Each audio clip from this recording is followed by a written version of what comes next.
نے، اور بالخصوص معاشرے میں وہ فرد جو ماں باپ کی شفقت، رحمت، توجہ، خدمت، تربیت سے محروم ہو گئے، ان کو لاوارث ہونے کا احساس نہ ہونے دو. اور اس کے ساتھ اس کی اہمیت کے لیے ایک بات نبی پاک صلی اللہ علیہ وسلم کی اسوہ حسنہ سے کہ آپ عید کی نماز کے لیے تشریف لے جا رہے تھے تو راستے میں کسی شہید کا بیٹا بیٹھا ہوا تھا اور رو رہا تھا. آپ نے پوچھا بیٹا آپ کا والد کے دن یا رسول اللہ میرا والد تو فلاں جنگ میں شہید ہو گیا اور آج اسی کی وجہ سے تو میں رو رہا ہوں، کاش آج میرا باپ ہوتا، میں بھی اس کے ساتھ عید پڑھنے کے لیے جاتا. حضور صلی اللہ علیہ وسلم نے عیدگاہ جانے کی بجائے واپس تشریف لے آئے، اسے اٹھایا اور گھر لائے، اسے غسل دیا، اسے کپڑے پہنائے اور کپڑے پہنا کے جب اٹھا کے خود حضور صلی اللہ علیہ وسلم اس کو لے گئے عیدگاہ کی طرف اور فرمایا بیٹا اگر تیرا باپ دنیا سے چلا گیا تو میں محمد تیرا باپ صلی اللہ علیہ وسلم. گویا نبی پاک صلی اللہ علیہ وسلم کی اس کردار کی طرف ہمیں آنا چاہیے. حضور صلی اللہ علیہ وسلم کی پوری زندگی کا مقصد اللہ کے ساتھ رابطہ قائم کرنا، مخلوق کا یہ بھی حضور کی زندگی کا مقصد تھا. اور دوسرا مقصد نبی پاک صلی اللہ علیہ وسلم کی زندگی کا اور اس اسلام کے نظام حیات کا یہ مقصد ہے کہ معاشرے کو اس انداز میں تشکیل دو کہ معاشرے سے غم، بے چینی، بیماری، جہالت یہ چیزیں ختم ہو جائیں اور کوئی شخص بھی اپنے آپ کو لاوارث محسوس نہ کرے. بڑی اچھی سوچ ہے یہ کہ اگر ہم یہ سوچ لیں علامہ صاحب کہ ہمیں معاشرے کے اگر ہم کسی ایک فرد کو بہتر انداز میں اپنے بچوں کے ساتھ اگر ہم بھی ان کی کفالت کر لیں تو بڑا مقام ہے، بڑا درجہ ہے. علامہ صاحب معذرت کے ساتھ ہمارے معاشرے میں ابھی بھی بیٹیوں کے معاملے میں، بہنوں کے معاملے میں شاید وہ سلوک نہیں کیا جاتا جس کی ہمیں اسلام ترغیب دیتا ہے، جس کی طرف اسلام ہماری توجہ دلاتا ہے. بیٹیوں کی خاص طور پر بیٹیوں کے ساتھ شفقت و محبت کا جو معاملہ ہے، تو میں چاہوں گا کہ اس بڑے نازک موضوع پر تھوڑی سی آپ روشنی ڈالیے گا تاکہ ہمارے وہ صاحب جو اس معاملے میں ذرا تھوڑی سی کوتاہی کر جاتے ہیں ان کی توجہ اس طرف ہو سکے. میں جب اس موضوع پر دیکھ رہا تھا احادیث مبارکہ کو تو مجھے ایک عجیب سی ایک مسرت ہوئی، ایک خوشی ہوئی کہ مخلوق کے ساتھ شفقت اور رحمت کا معاملہ یہ احادیث میں ایک عنوان ہے، ایک چیپٹر ہے باقاعدہ.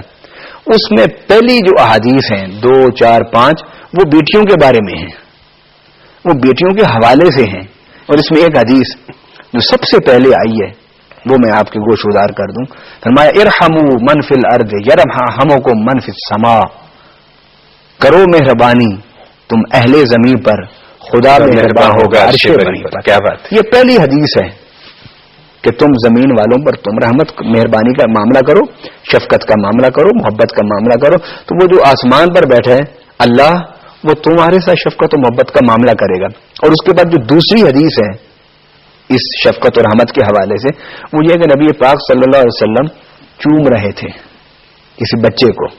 بعد نے کہا ہے کہ حضرت امام حسین کو چوم رہے تھے لیکن صراحت نہیں ہے، مگر آپ صلی اللہ علیہ وسلم کسی کو چوم رہے تھے. تو ایک وہاں عربی بیٹھا تھا، اس نے دیکھا، اس نے کہا رسول اللہ آپ بچوں کو چومتے ہیں؟ فرمایا ہاں.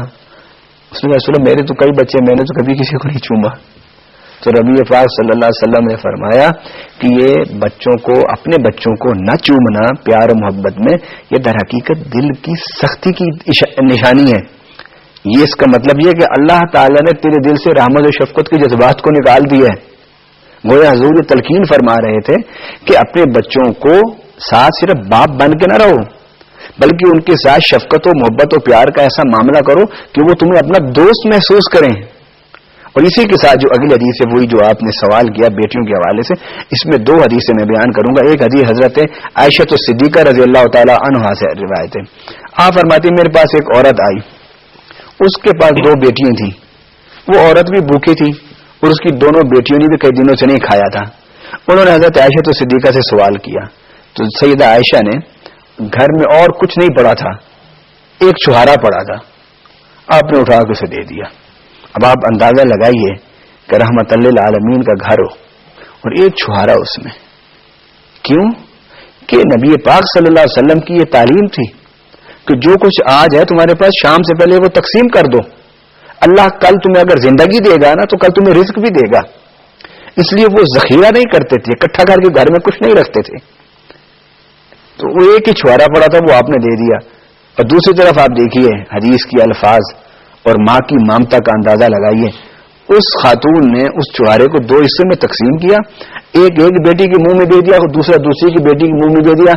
آپ ویسے کہ ویسے بھوکے رہ گئی. اللہ اکبر اللہ اکبر. نبی پاک صلی اللہ علیہ وسلم نے جب یہ سنے حدیث تو آپ نے فرمایا کہ اللہ تعالیٰ جسے بیٹیوں کے معاملے میں آزمائش میں ڈال دے, کہ یعنی ادھر بیٹی ہیں ادھر فقر ہے, ادھر بیٹی ہیں ادھر غربت ہے, ادھر بیٹیوں کی شادی ادھر ہمارے یہاں رسم و رواج, ایک ٹینشن ہے نا, ایک مصروفیت ہے, ایک انسان فکر میں آ جاتا ہے. بیٹے کے بارے میں تو یہ سوچ لینا کہ بڑا ہو کے کمائے گا تو شادی اس کی کر دیں گے, لیکن بیٹیوں کے لیے تو ایسے نہیں سوچ سکتے.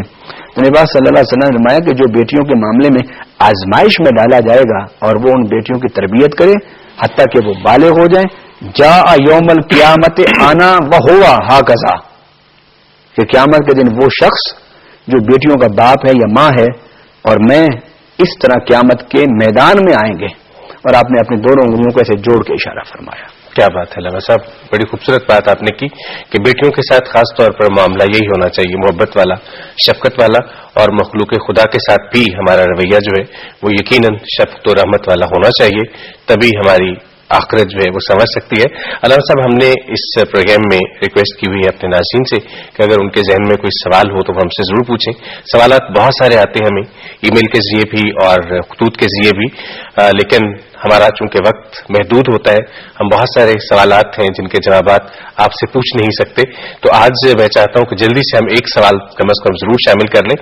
اور ایک ہمارے مہربان ہیں جام رفیق صاحب مدینہ منورہ سے, انہوں نے ہمیں ای میل کیا, اور بھی بہت سارے ہمارے مہربان ہیں, تو ان کا سوال ہم انشاءاللہ اگلے پروگرام میں شامل کریں گے. لیکن یہ ایک اور سوال ہے, بلقیس بیگم ہے چکوال سے, انہوں نے ہم سے سوال پوچھا ہے کہ مزاروں پر یا پھر قبرستان میں عورتوں کے جانے کے بارے میں اسلام کیا حکم دیتا ہے. مختصراً جواب دیجیے گا, وقت ہمارا. آپ نے جام رفیق صاحب کی بات کی, مدینہ الرسول سے انہوں نے فون کیا اور اس پروگرام کے بارے میں کہا.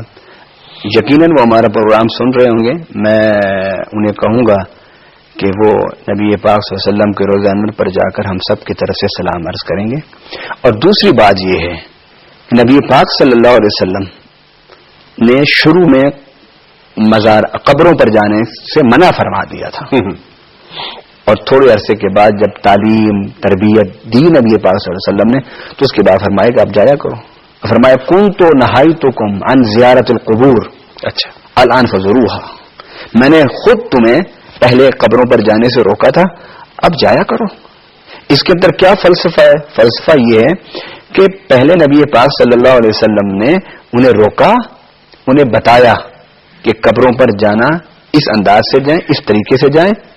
اور وہ طریقہ کیا تھا؟ فرمایا کہ قبروں کی زیارت کیا کرو.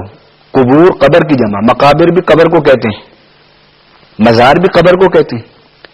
قبروں پر جایا کرو, اور قبروں پر جا کر اس لیے جایا کرو تاکہ تمہیں تمہاری موت یاد آئے. Thank you very much. اور آپ کا بھی بہت شکریہ کہ آپ نے آج کا ہمارا یہ پروگرام دیکھا. انشاءاللہ آپ سے اگلے پروگرام میں ایک دفعہ پھر ملاقات ہوگی. اگر آپ چاہیں کہ آپ اسی پروگرام میں ہمیں خط لکھیں اور کسی موضوع کی طرف ہماری توجہ دلائیں, یا کوئی آپ کے اپنے ذہن میں کوئی سوال ہو, تو بالکل آپ ہمیں خط بھی لکھ سکتے ہیں اور آپ ہمیں ای میل بھی کر سکتے ہیں. ای میل ایڈریس ہمارا بڑا آسان, اس وقت آپ کی اسکرین پر بالکل نظر آ رہا ہے, info شفاعت رسول, یعنی INFO SHAFAAT RSOOL, info شفاعت رسول @yahoo.com. اور اگر آپ ہمیں خط لکھنا چاہیں تو اس کے لیے بھی پتہ بڑا آسان سا, انچارج پروگرام اسلام اور انسان, Pakistan television centre, 21 Mahmud Ghaznavi road, Lahore. علامہ صاحب کا ایک دفعہ میں پھر شکریہ ادا کرنا ہے. بہت شکریہ علامہ صاحب کہ آپ ایک دفعہ پھر تشریف لائے ہمارے اس پروگرام میں اور آپ نے ہمارے سوالات کے جوابات دیے. انشاءاللہ آپ سے اگلے پروگرام میں پھر ملاقات ہوگی. آپ سب کا بھی بہت شکریہ کہ آپ نے ہمارا ساتھ دیا اس پروگرام کو دیکھنے میں. بہت شکریہ اور اللہ حافظ.